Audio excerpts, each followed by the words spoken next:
right from the first scene, I was like, I want this movie to go on forever. All right, fellas, can you believe that 1994 was 30 years ago? I had to look at the calendar twice and check my math because I was floored by that. And speaking of that, we haven't done an episode where we talked about film in a minute. We've been doing a lot of music. So today we're going to discuss our top 3 films from 1994. Let's do it. Welcome to V3Cast. All right, everybody, welcome to V3Cast, episode 35. And in this episode, we're going to be discussing our top 3 films that came out in 1994. They're celebrating their 30th anniversary this year. And later on, we're also going to talk about Panos Cosmatos' new film entitled Flesh of the Gods, which is in production right now. So, fellas, movie time. Yes. Don't mind me. Oh, Greg. Don't mind me. I'm just opening a beer. Hold on. Before we get to a pick of a 30-year-old movie, Greg, what are you drinking, man? I'm a Floyds fan, so I got the new War Mullet. Oh, yeah. War Mullet. Impeccable art. Every time. Every time. Floyds. That means Greg is number one is going to go first, but I mean there's an elephant in the room. There's what I've been referring to in preparation for this episode, the heavyweight champion of 1994 and kind of forever. So well, go ahead, Aaron. You make the call on this one. Go ahead. Well, that movie is for anybody who doesn't have the video turned on. Greg's wearing a shirt right now that says Pulp Fiction. Obviously, if we're talking about 1994, it's a must. It was either we all had that pick in our list, our top 3, or we were going to somehow exclude it, like top 3 besides Pulp Fiction, which I think would have probably been kind of lame. So we'll talk about Pulp Fiction. It's too good to not talk about it. You're right. Talk about it right now. Yeah. All together. Okay. Let's right into it. So we all get Pulp Fiction and then the other 2, right? Yeah, exactly. That's how I took it. So we all mutually absolutely love that film. And I do believe that we all saw it at one time or another all together in the theater. We did that. Amazing. For anybody out there who knows or doesn't know, we've been playing music with Greg now, coming up in, the fall of 2024, it'll be 30 years since we met Greg and started playing music with him in the band, and that was, I don't know if it was the first movie we saw together, but I mean, it was in the fall of 94, right? So there wasn't too much of that year left. And back then movies ran for a little bit more than 12 days, by the way, too. Yeah. Yeah. It was a group of us. Colin was there and I think Jeff was there. It was a movie that, while it changed people's perceptions of what a movie could be, it changed cinema at the time. Not like it was the first movie to ever have, really witty dialogue or, really sort of unexpected, out of the blue action and turns in the story. It wasn't the first, of course, but it was like the perfection of that idea of dialogue really carrying a movie is in unexpected ways. I remember from the very first scene, thinking, God, I've never heard anything like this. I've never heard any movie where 2 dudes are in a car talking about Burger King and the metric system and French and all this stuff. I'm like, who could even think of that? But it's how, everybody commented at the time that this is how people talk, but you would never expect that to be in a movie, because if it was the average way people talk, it would make a really shitty movie, because normal people don't write Quentin Tarantino dialogue, but he's able to do it in such a way that to take something as mundane as talking about, a Big Mac and make it. This is a tasty burger.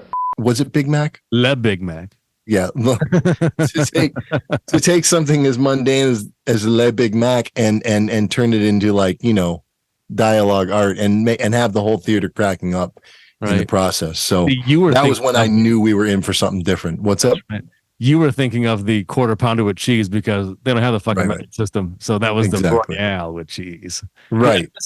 That right there was just so, everybody was busting up it's just, it was so revolutionary to be so clever like that and just put that together. Like somebody had to write that. That's amazing. Right. Just so simple. Well, But well, no well, one done not that. just somebody had to write it, but those guys delivered it in Yeah. a way that was so authentic too. Like I remember that being a movie that I didn't want it to end because I just loved it from the very beginning. Yeah. I also remember like thinking it was the most extreme in terms of like the twists. You know what I mean? Like some of those scenes you were like, what the Yeah. Right. quite literally, like who would have thought to put that twist in a movie or like that thing come next? You know, like everything was out of order. And Right. I don't remember any movies doing that before either. So it definitely had like that rewatchability, like, Yeah. you know, so you could really like the second time you watch it, now that you knew what the formula was and how he wrote it and how he put it together, the second time you're watching for all the stuff that you probably missed the first Right. time so Like, that you could piece it together better. Yeah. Examining all those puzzle pieces for sure. Yeah. Yeah. I mean, just like Greg said, after even the first scene where Samuel L. Jackson delivers that, you know, iconic monologue, right after that, and the Dick Dale theme comes in and the credits roll, you know, like in kind of the intro thing. From that first scene, it keeps one-upping itself of like, what else is going to happen now? So, so then Samuel L. Jackson's character, you know, for lack of a better term, kind of becomes saved because he's so convinced that the fact that they didn't get shot at or hit, you know, from those barrage of bullets, that now he has to change his life quest. So then they start going down this whole other path. Then they shoot Marvin in the face. I mean, come on, it's just ridiculous. Let's just keep Right. like Yeah, going. it's just Yeah. and nobody will ever forget like that basement. You know, first of all, Bruce Willis like choosing which weapon he's going to take down there. Yeah. Yeah. And when he finally gets down there, you're just like that. I was just like, all right, so I really don't know what else could happen in this movie because this is far beyond what I ever would have envisioned. It was just so jarring and shocking. You take the biggest, toughest dude in the whole movie that everyone is afraid of, and you know, Ving Rhames, and then do that to him. It lets you know that no one is safe. And even that late in the movie, no one is safe, and nothing. There's no way to predict any of it, and anything could happen to anybody. I mean, it was just, yeah, like we said, no one could have thought of that, and certainly have the balls to like do it and put it up on screen and make that the movie. Like the people will talk about forever, you know. Yeah. And now's a good time for me to mention one of the aspects I really loved was that incredible use of a soundtrack. That was also a film that kind of really made people who don't really pay attention to film music or the soundtrack, or I'm not even talking about any score. I'm saying just like literally the licensed soundtrack music. It was everybody had a copy of that CD at the time. It was just it brought Dick Dale back into the forefront. People probably hadn't either A, never heard of him, or B, only older folks liked him back in the 60s or 70s or something like that, right? Right. Urge Overkill got a huge bump from that one song.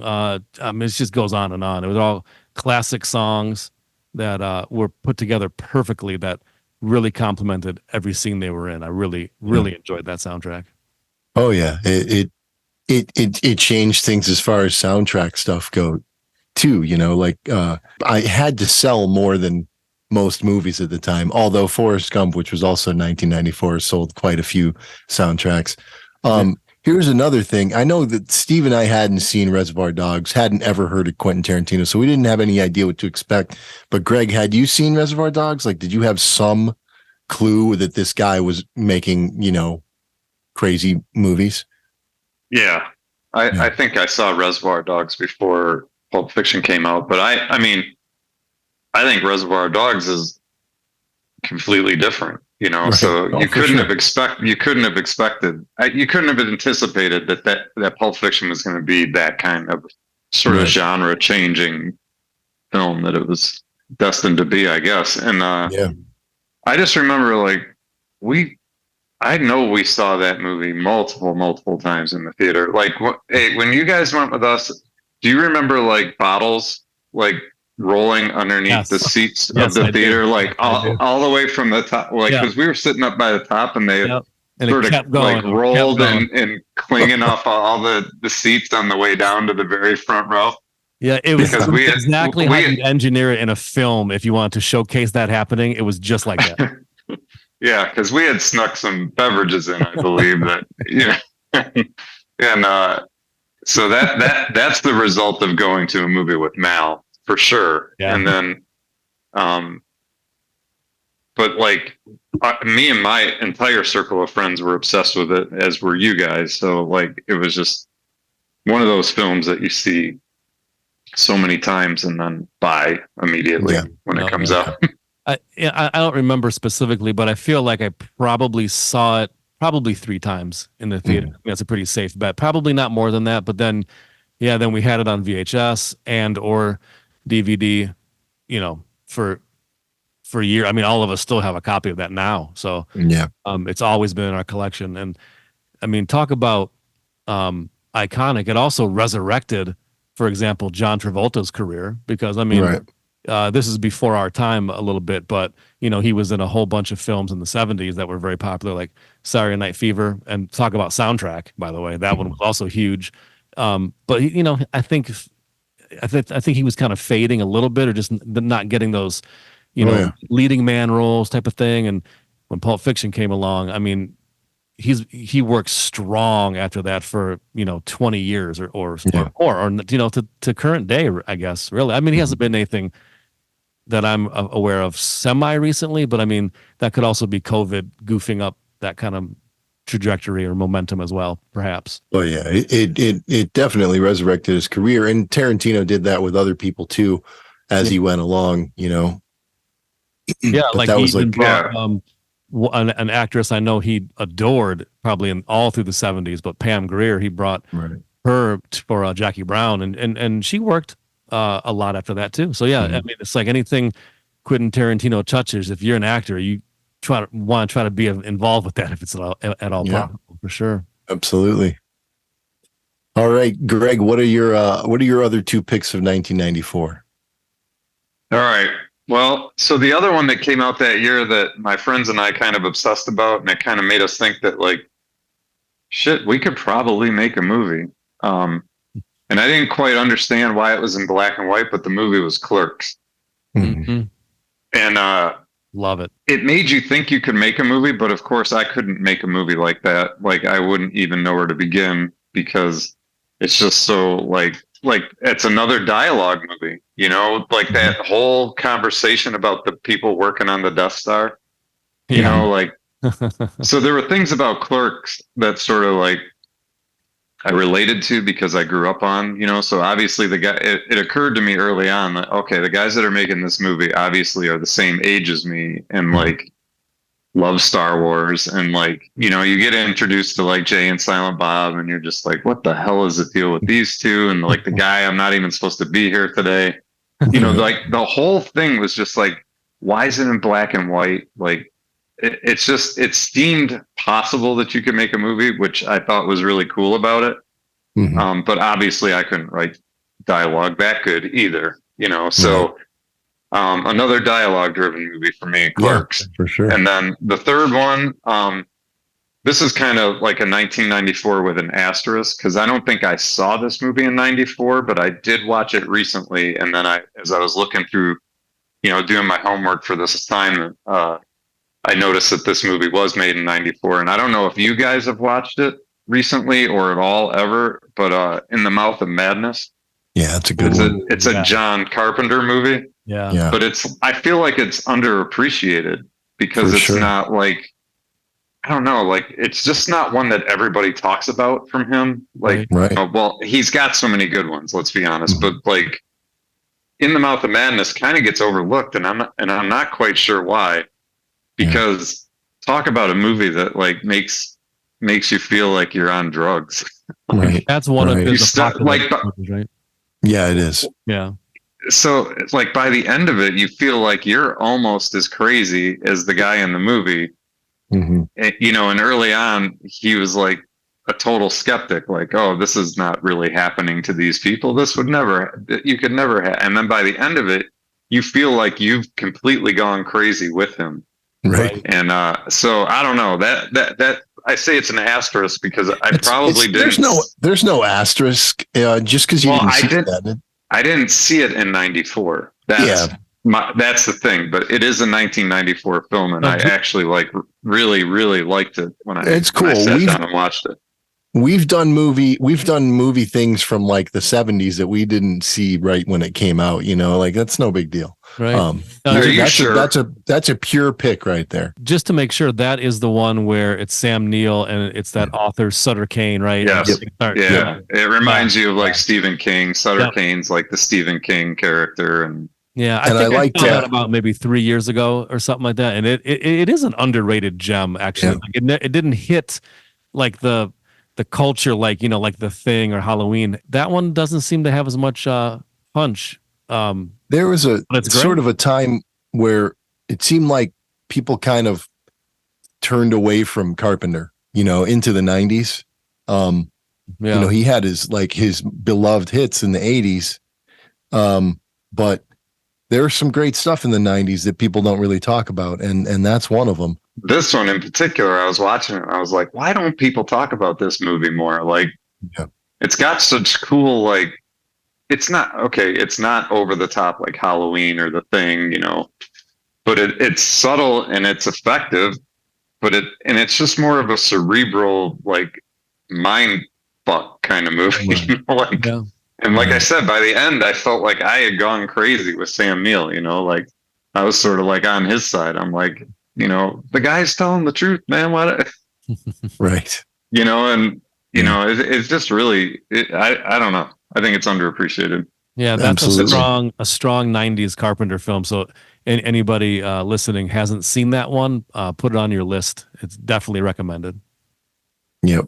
What about you, Steve?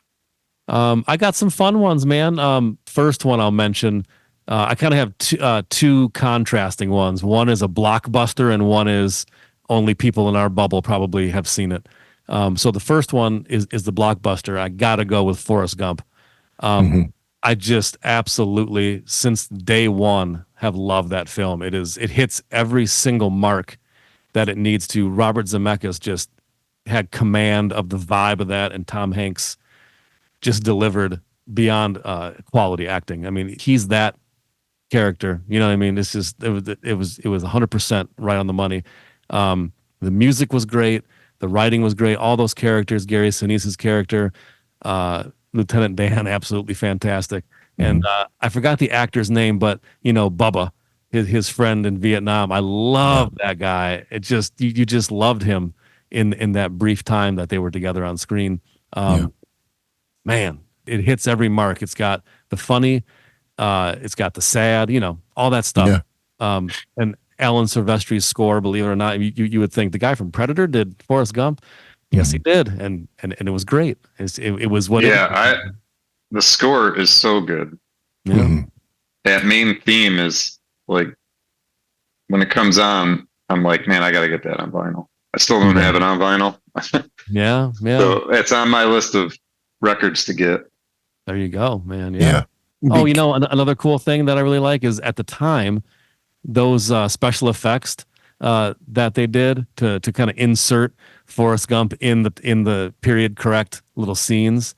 I mean, it still looks great to this day, and the CGI to make it look like he could play ping pong real fast, incredible. It looks seamless, man. yeah, and that's one that I saw a bunch of times back then, and then years went by without seeing it, and I watched it within the last year or so. And I was like, man, I wonder if that movie's going to feel dated, or if it was just kind of the thrill that everybody had back then. Like, it was such a huge hit, and it became part of the culture in that summer. And I was like, maybe that was sort of restricted to that time.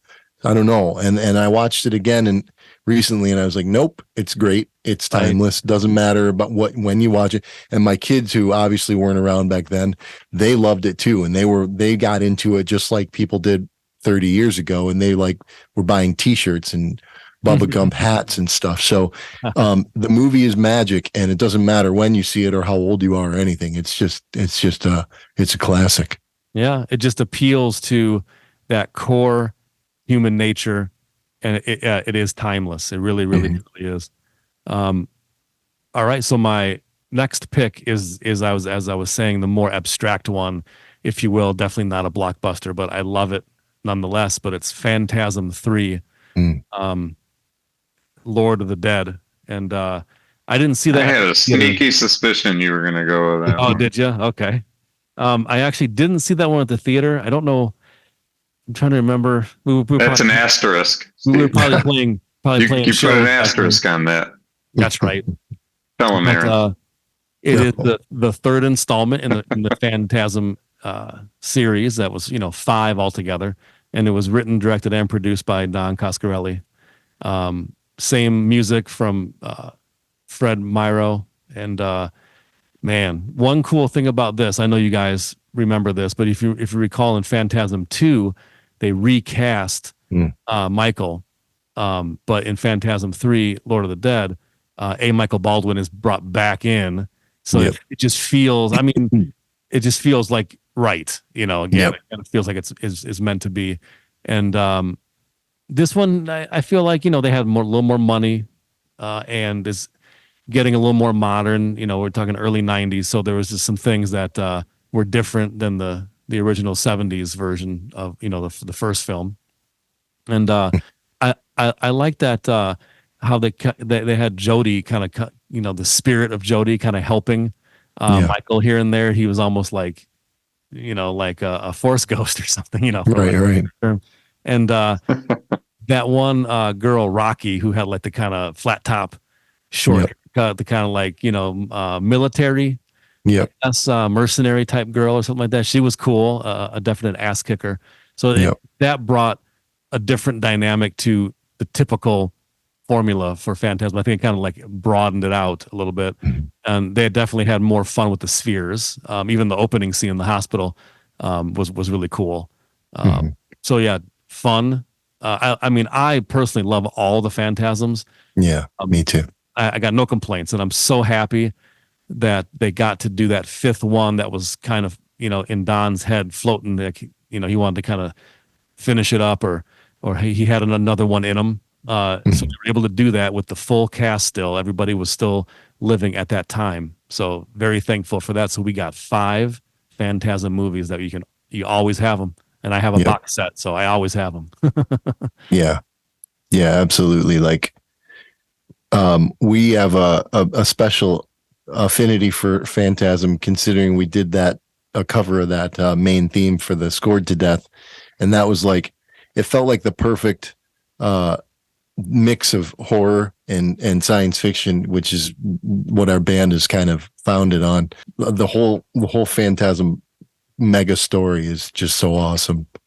Yeah. Hold on one second. Yeah. Do you guys remember telling you about this really hard to find monster that it's only at a few places? I found it. Can you hear the can cracking? Ooh, that was a nice. It always mutes, but it always mutes. What is it? It's ultra red. It's so good, and the only place that has it is 7-Eleven. Is it like Red Pop Faygo? Yeah, it is getting into that bubble. Yes. Gotcha. Nice. You have to go to 7-Eleven to get it, and actually, not even all 7-Elevens have it, because back in like May, we were on vacation in Florida, and I'm like, oh, I feel like I want a monster. They didn't have that red. It's the 7-Eleven over here by us on the east side. They have it. So, and Meijer doesn't have it. Kroger doesn't have it. I don't know. It's weird. It's like some kind of exclusive thing somehow, but it's delicious. There you go. All right, Aaron. What? You're gonna be up all night drinking that red monster. I'm gonna be up all night editing this podcast.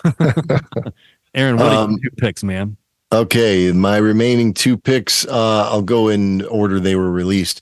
I remember everybody of our time, everybody of our age, remembers hearing about Brandon Lee dying on the set of The Crow, and how that just took the wind out of everybody's sails. I mean, we'd already had to like somehow accept the fact that Bruce Lee died, right? Even though we were like babies when he died, but still to like grow up knowing this guy and watching his movies and knowing that he was gone.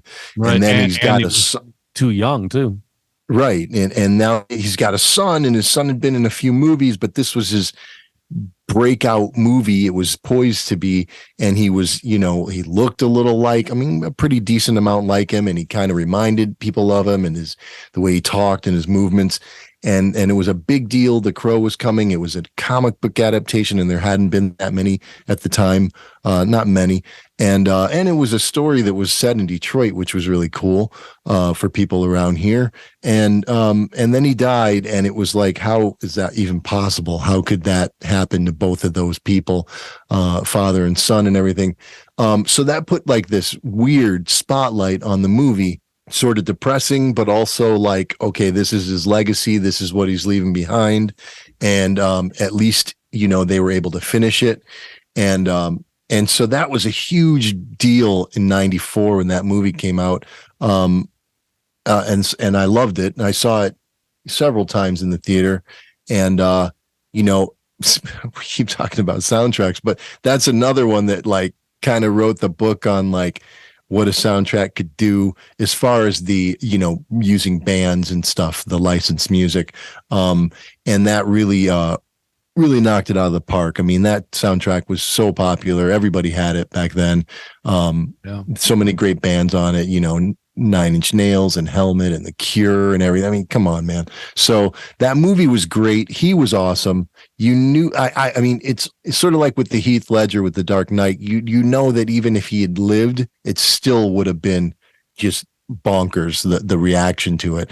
It really did break him as a big star.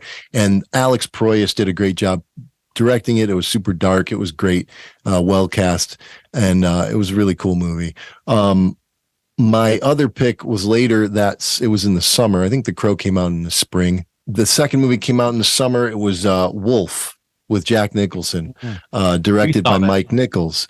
We saw it, and that's another one I saw several times. It's got Michelle Pfeiffer, James Spader, and that was such a cool movie. I've always had a thing for werewolves, probably ever since American Werewolf in London scarred me for life as a 7-year-old, and that Wolf was probably the movie that made me think werewolves were cool, because Jack Nicholson being like this older guy whose career is kind of taking a hit, and his wife was cheating on him with James Spader, right?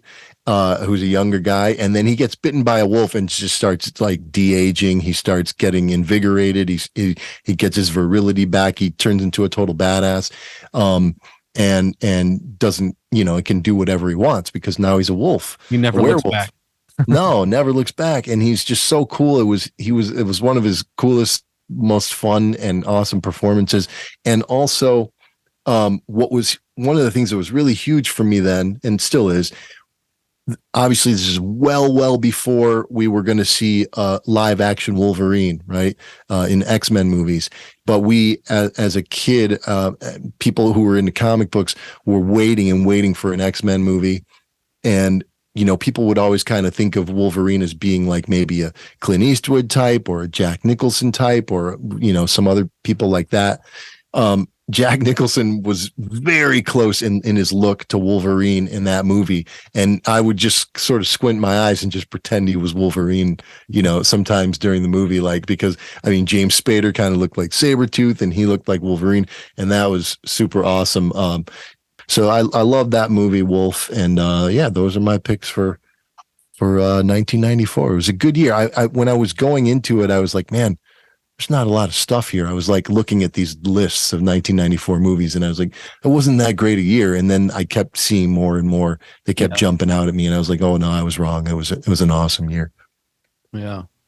30 years and all the ones that we talked about, in my opinion, aged great. None of those are like, cringeworthy or, I loved it back then, but I don't want to watch it again now type of thing. They all held on really, really well. Right. Yeah. Look at how Clerks launched Kevin Smith, and look at who would have ever thought he would, do all the things he's done and become such a sort of icon of geek culture, because it all started with that movie. All right, Killer Kabbage is making its way to theaters. It's going to be at some film festivals coming up. We got a couple dates for you. We got Gen Con Film Festival in Indianapolis, Indiana on Saturday, August 3rd, and it plays at 10:30 p.m. It's also going to be at the St. Ignace Film Festival. That date's to be announced. And then third, we have the Sudbury Indie Creature Con, which spells sick, Film Fest in Sudbury, Ontario, Canada. That's Friday, September 27th at 11 p.m. And we're going to post all that on Voyager3.com so you can have links to buy tickets and all that kind of stuff. And let me read you the tagline. It says, 2 warriors from the future are tasked to go back in time to prevent the great Kabbage apocalypse from happening in order to save mankind. Sounds epic, right? Absolutely. Well, we provided the soundtrack as you guys are about to witness when you go check out our track on Spotify or Apple Music.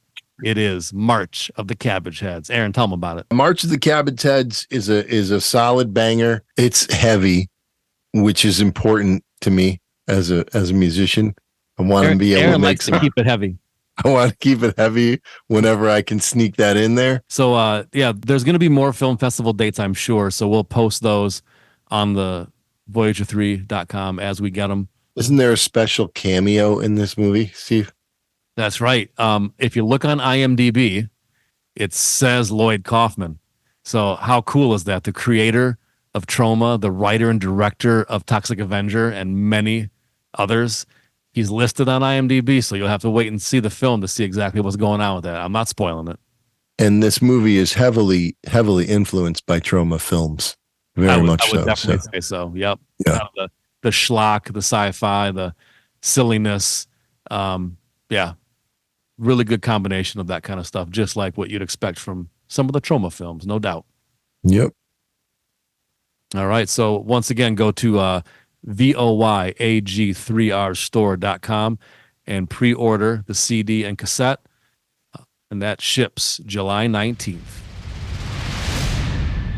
Aaron, man, that looks really good. What is that? I see a lime. Is that a fresh lime? What are you drinking? I got the lime in there. This is a margarita in the Batman glass, and it's a good one. I like it. It's a summertime drink. It is summertime. Which you can drink any time of the year, but you're supposed to really enjoy it in the summer. All right. We got some really cool news. Panos Cosmatos, one of our favorite modern directors, he has a new film that's in production called Flesh of the Gods. And check out, it's starring Oscar Isaac and Kristen Stewart. People will know Kristen Stewart from like the Twilight films, amongst others. And Oscar Isaac was in the Star Wars sequels, Ex Machina, and even Dune, right? Was he in both Dunes? Yeah. Okay. Yep. So, well, there's like a flashback in the second one. He's mostly in the first one. Gotcha. So, yeah, really cool cast so far. That's all that's been announced. And the script was written by Andrew Kevin Walker, who wrote Seven, believe it or not. So pretty cool. He wrote the script for Seven anyway. So not bad. Of course, directed by Panos Cosmatos. And I got a little synopsis that I kind of wrote from a couple of interviews and blurbs that I saw online. You guys want to hear about it?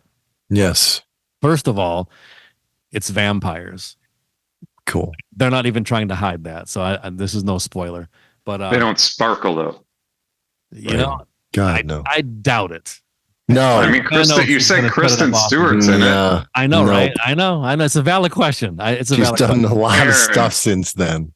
But Aaron, I asked the hard-hitting questions. That's right. In this podcast. I'm not afraid. Okay, so check it out. It's set in 1980s Los Angeles, and Raul, played by Alec, and Alex, played by Kristen Stewart, are a couple who kind of live in a nice, luxurious high-rise in LA. And one night they have an encounter with a strange individual named Nameless, believe it or not.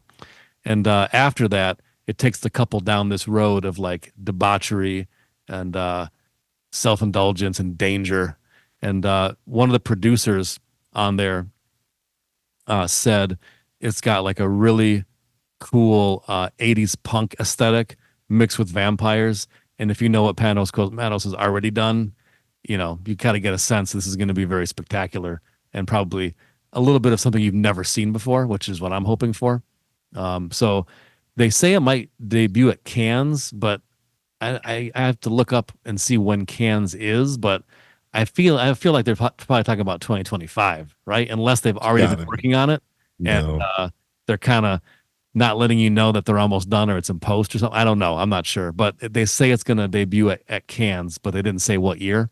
And the production company is XYZ Films, who have worked with Panos in the past. So it's going to kind of, I feel like that whole team is mainly back together. I'm totally looking forward to this. Now, Necrocosm is still in production. It says out there on the internets, but this one I think is going to come out first. But it sounds amazing. I'm sold. Yes, absolutely.